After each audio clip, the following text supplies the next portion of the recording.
one and all to our panel on GLBTQ rights. I am your host, It's LGBTQ. What? It's LGBTQ, not GLBTQ. Okay. Welcome to our panel on LGBT rights. I am your host. The L is like first because of lesbians. Yes. See, you can't say GLBTQ. That's like sexist. Like, men are always first in everything. Why should the gays be like first? Like, oh my god. I thought gay was just a term for everybody who's gay.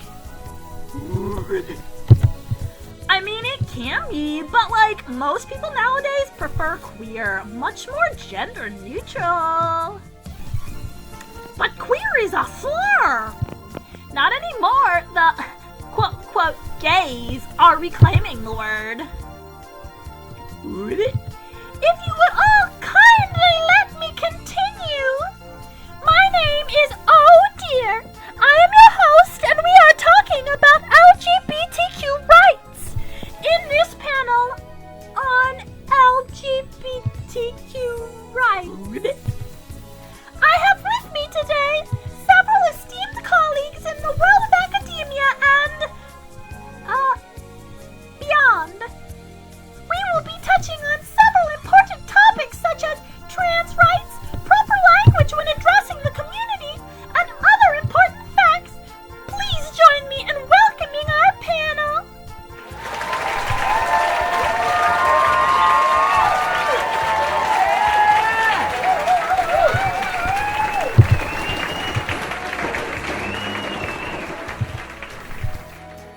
Thank you.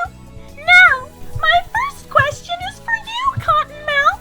Please tell me, in your own words, what does the term transgender mean? Well, there used to be several other words used to describe individuals who, for one reason or the other, dressed up as the opposite gender.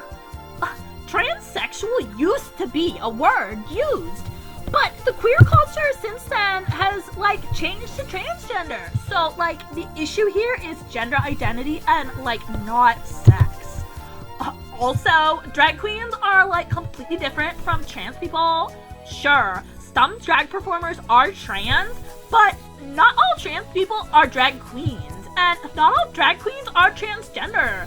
See, it all began back in the 1980s with ballroom culture. Well, thank you. Let's ask the same question of you, Mr. Skidmark. Just Skidmark. Mr. Skidmark was my father. Ah, yes, I see. Yes, Mr. Skidmark. What does the term transgender mean? A transgender person is someone who was assigned a specific gender at birth, either male or female, but does not identify with that gender. Yes, very concise definition. Now, Well, there's more to it than that. See, it's true. You can be assigned female at birth or assigned male at birth, but there's also intersex people. I mean, most of those individuals are still assigned either male or female anyway. But did you know that, like, intersex individuals are just as common as redheads? Oh wow, I didn't know that! Yes, it's true! As well, many people don't even know they're intersex because you could have, like, any number of different reproductive organs inside your body, but have no outward signs of any unusual biology. Some people don't even become aware until they want to have, like, kids. Then, like, of course, they may have a lot of, like, trouble, but find out that they don't have, like, the proper organs inside to, like, create life. And it really can be, like, a really hard deal. But you see... Yes, well, thank you, Cottonmouth. You certainly know a lot about this subject. That is, of course, why we invited you all here. I would like to turn now to our dear friend, Cheese the Squirrel. Cheese, could you describe to me the complex relationship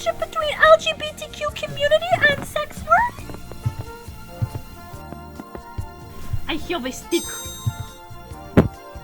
Yes, I see that. Would you mind informing us about how only 30% of homeless shelters are open to transgender individuals? I have a stick. Yes, of course. A stick. But what about the challenges that many trans and queer folks face when finding work because of their marginalized status? I have a stick. All right, we get it. You love your stick. Well, Yes, go ahead. in the LGBTQ community, especially the trans community, like, there's a large sense of fetishizing individuals. Like, this, of course, is not okay.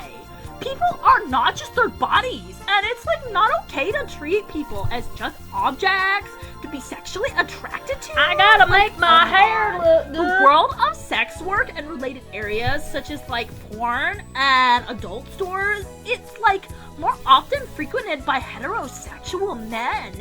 And this, like, makes sense. Men are biologically selected to spread their DNA as, like, far and wide as possible. Like, oh my god. The problem is, much of our, like, patriarchal system is sexist. Men are socially conditioned to act in a manner that is derogatory to women, and especially when it comes to transgender women. These self-identified straight men fetishize the idea of having sex with trans women. Like, oh my god. And because of this trend among men, some members of the transgender community are able to use sex work to support themselves in a way that, like, totally sidesteps the widespread issues of workplace discrimination and prejudice in the job market. Sex work isn't necessarily easy. In many places in the world, it's, like, legal. Like, oh my god. But many individuals can make large amounts of money for a reasonable amount of work. And when you're, like, transgender, it can be, like, very difficult finding so many more mainstream work because of, like, homophobia and, like, discrimination. But what about Sesta Fosta? Yes, that is a good point. Sesta Fosta was a pair of laws enacted in hopes of, like, stopping illegal sex trafficking. The problem is that while, like, many of the websites these laws shut down may engender, like, some degree of sex trafficking, like, the majority of them actually protect individuals who are, like, working in the sex trade. It's like with any illegal substance or activity, if people, like, want to do it, they are gonna do it. Making it illegal only pushes these things, like, further underground, where it's harder to police them. That is why we need to make sex work legal in our country. Then, Legal? You want to make sex work legal? Well, of course. That way we can better regulate the industry to make sure that people are doing this type of work safely and, like, consensually.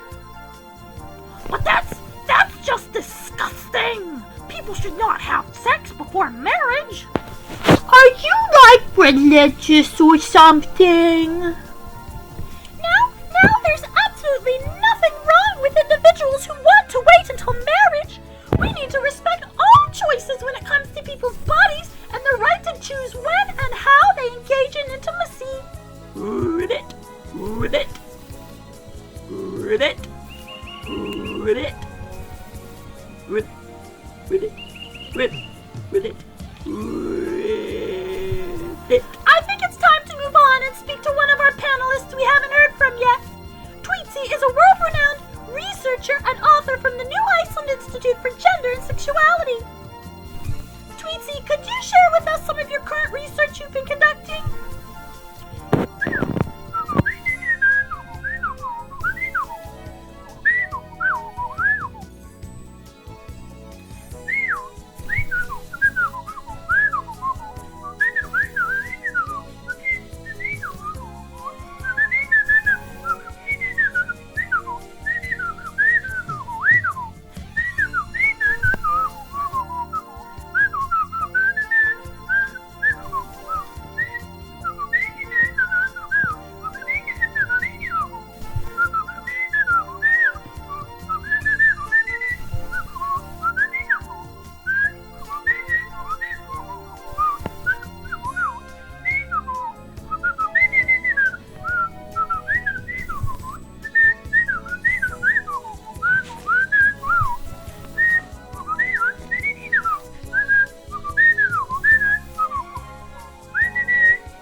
Sweetsy.